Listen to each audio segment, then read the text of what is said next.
Hello to the nation, Dr. PlayStation Nation here, to you guys over a little bit of a redstone tutorial, guys. Today we're going to be talking a little bit about how to make an automatic brewing, stand. So an automatic potion brewer machine thing. It's pretty small and it's pretty convenient. As you guys can see, it's hidden behind this wall here, so you know it's not like really inconvenient where you grab your potions and stuff.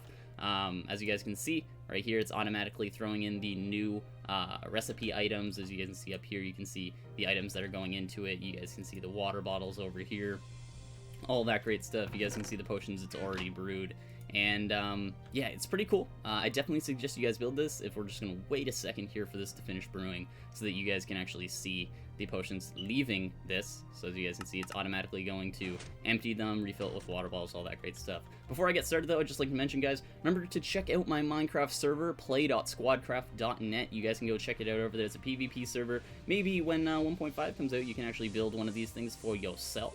But go check it out, guys. Make sure you guys use code DRPSN, DRPSN, all undercase, and you guys can get 5% off your Minecraft packages. So that being said, let's kind of get started. So I'm going to go back to one of the first revisions that I made of this, just to kind of show you guys how the redstone logic works, give you guys a little bit of backbone here. This will all be in the world download in the description if you guys would like to see all of it. I'm not going to be doing a full build guide. Instead, what I'm actually going to do is kind of just show you guys the logic, and for those of you who are somewhat decent at redstone, you guys should be able to build this with ease, and for those of you who don't know anything, you guys should still be able to just copy it block for block and get something that works. So anyway, also I'd like to just mention, if you guys please would rate the video, that would be greatly appreciated. I did spend about like 9-10 hours of work trying to figure this out and make sure that it worked properly in the way I wanted to. And that might not have been necessary. I know there's plenty of different ways that you guys can do this, but this is the way I chose to do it. But anyway, that being said, let's get started. So this is not the first model I built. I built probably about a dozen prior to this, but none of them really worked very well at all. This is the first one that actually worked, and even though it uses 50 repeaters right here alone, plus these ones and those ones, so like 60 repeaters probably in total, which is terrible. It would cause a mega lag for computers that aren't, you know, so good, especially lag on servers.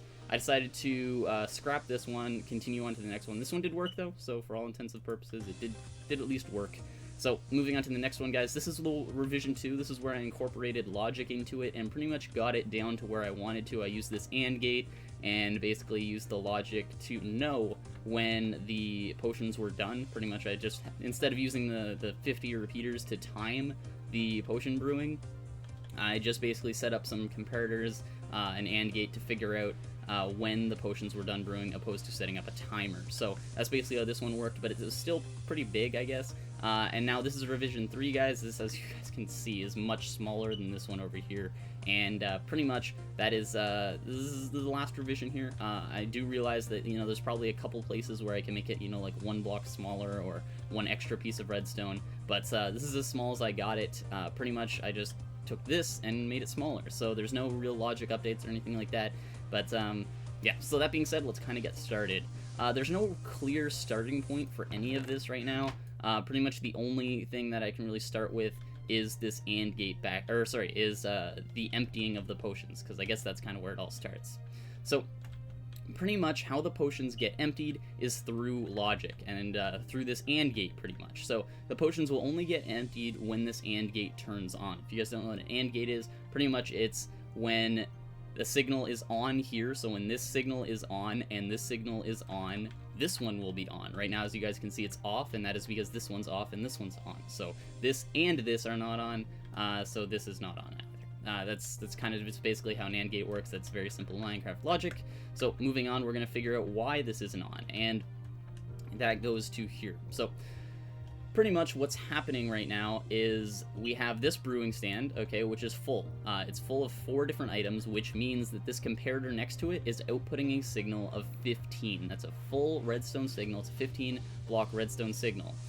This guy over here, this chest, is full except for 1 right here, meaning that this comparator is outputting a full redstone signal minus 1. So this redstone, comparator is outputting a 14 redstone signal. This is outputting a 15 redstone signal, or 16 and 15.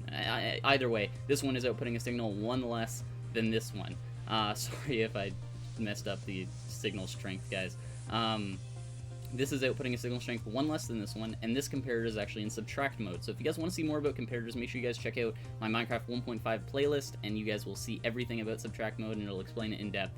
But because this is in subtract mode, this right now is outputting a signal of 1 into this block, and because there is a signal going into this block, this torch is off. It's just a basic inverter here, guys. So that's pretty much why this redstone line is off. So if that torch was on, then this redstone line would be on, and this AND gate would be on. So pretty much the reason why it's not on is if you guys pretend that these potions of swiftness, were 3 minutes long before the redstone was put into them. So if you guys know anything about brewing, if you put redstone onto a potion, it makes it longer. In the case of potions of swiftness, usually they're 3 minutes, and when you put redstone into them, it makes them 8 minutes. So I just put this here basically to pause the machine for you guys, to show you guys a little snapshot. So if you guys imagine that these instead are 3-minute potions, that would make this a lot more sense. So right now, if you pretend that these are 3 minutes, this redstone's getting brewed in. Pretty much what's going to happen is as soon as this piece of redstone goes away, this torch is going to turn on, because then this is going to be less. This signal, the brewer is going to be outputting a weaker signal than this chest, and that's basically going to make this inverter turn on. So now that inverter, so if you guys pretend that redstone torch over there is turned on, that would mean that this over here, this AND gate, would be like true output. So this torch would then turn on. And when this torch turns on, 2 things happen. This repeater is going to turn on, and this repeater is going to turn on. This is the easy repeater. Pretty much this repeater is going to turn on, it's going to turn on this signal, and then it's going to turn on these 3 dispensers right here. That's very simply what's going to happen, and you have to set up the repeaters like this. In theory, you should be able to set up repeaters like this. You should have been able to do this, and then you can break this one right here, but that just doesn't work. The timing is too random, and pretty much what happens is when the items get dropped into the hopper through the dispenser here, as you guys can see, we got a dispenser, all of them have items in them, and they'll all get dropped into this hopper here. What pretty much happens is if you don't have it like this, it's too random, and sometimes it'll drop in the redstone before the sugar, or in this case, it'll drop in the redstone before the sugar, which means that it won't work.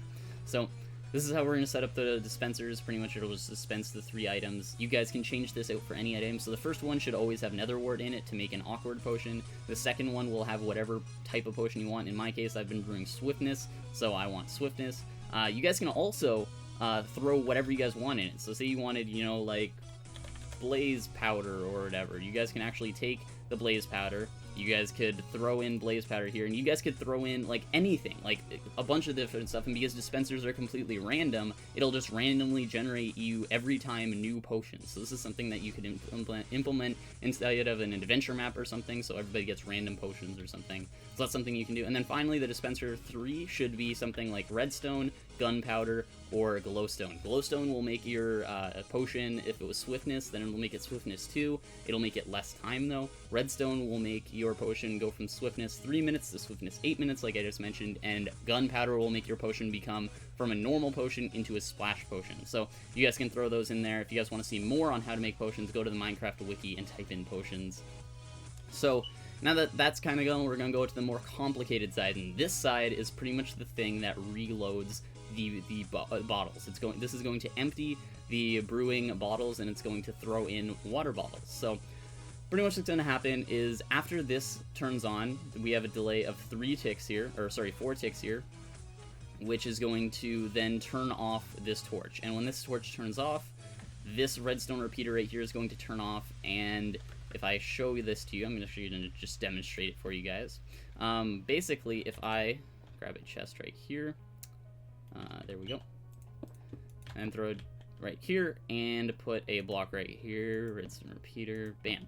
Basically, I could throw whatever I want into here, and it's not going to go through. What should be happening right now is it should be going into that chest, but because this block is strongly powered, because there's a repeater right here, it's going to turn off. And as you guys might be able to see, if I throw a piece of redstone here, as you guys can see, it's still not going. I threw the repeater there because I needed that 1 tick delay. So that's pretty much why I did that. But as you guys can see, if I break this, it's going to start moving this stuff through. So pretty much what that does for me over here is this block is strongly powered, which turns off this hopper, and this block is on like 90% of the time, except for those 4 ticks. So except for the 4 ticks, when this is then turned off, this hopper has that amount of time to pull 3 finished potion bottles. So it has enough time to pull 3 finished potion bottles out of here, go into here, and then it finally goes into here. And then when that turns off, this block is no longer powered, which then turns this off. So this is the second part of it. This is the part that puts the water bottles into it. And pretty much what happens is, I put a delay on here. I have three repeaters in a row, so that 1.4 seconds later, so 1.4 seconds after that block is then turned off, so it has basically 1.4 seconds to empty the 3 potions out of here. After 1.4 seconds, this piston is going to pull back, and when that pulls back, this can actually empty these water bottles into the brewing stand over here. Now the reason that has to happen is because if both of these if that block were to turn off and this were to turn off or pull back at the same time, it would just empty water bottles straight into here pretty much, because they would immediately get dropped in and pulled out again. So if you guys want to kind of see that, I'm going to pull out this piece of redstone, and as you guys can see, that's going out, this is getting dropped, and it filled up. So there, that's basically how that works, and now it's, you know, going on its way. So that's pretty much how this works, guys. I know it might have been a little bit complicated for you guys to hear that. I will have a map download in the description. This is, like, I don't know if I mentioned it, 5 blocks high, I think 7 blocks wide, and 9 blocks deep.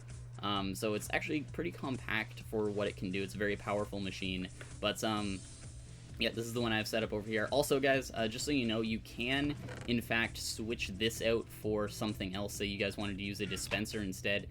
You just throw a dispenser in here and then fill it up with 8. I just use the chest because then I can know that this signal is as close to, like, full as possible because we have more slots. But yeah, so if there's any questions you guys have, leave comments down below. I'll be sure to reply to as many as I possibly can. This is definitely something that I really enjoyed doing. I thought it was really cool to make something like this. And just for you guys who want to know, pretty much, oh, this must have been out of water bottles. Yeah, it's out of water bottles. So pretty much for those of you who want to know, if you guys ever want to pause it or stop it from, you know, brewing so that you can refill it or something, what you would do is you would throw 1 extra piece of redstone into this hopper. So that's pretty much all you need to do. That's how it will pause it. You just throw an extra piece of redstone into the hopper, and it'll pause before reloading the pistons, and then all you do to start it again is it'll have a piece of redstone here with your 3 potions fully brewed. You just pull the redstone out and that'll start it. So anyway, guys, hopefully you did enjoy this video. If you guys did, remember to leave a like rating down below, as well as subscribe to join the nation if you already haven't. If you guys would like to see any more redstone style videos, remember to click the annotation that has been on screen for like the duration of the video, and you guys should be able to see all of my other videos explaining to you guys how hoppers work, how, you know, comparators work, how redstone blocks work, and all that great stuff. But anyway, hopefully you guys did enjoy. I'm the Doctor, and I'm out. Peace.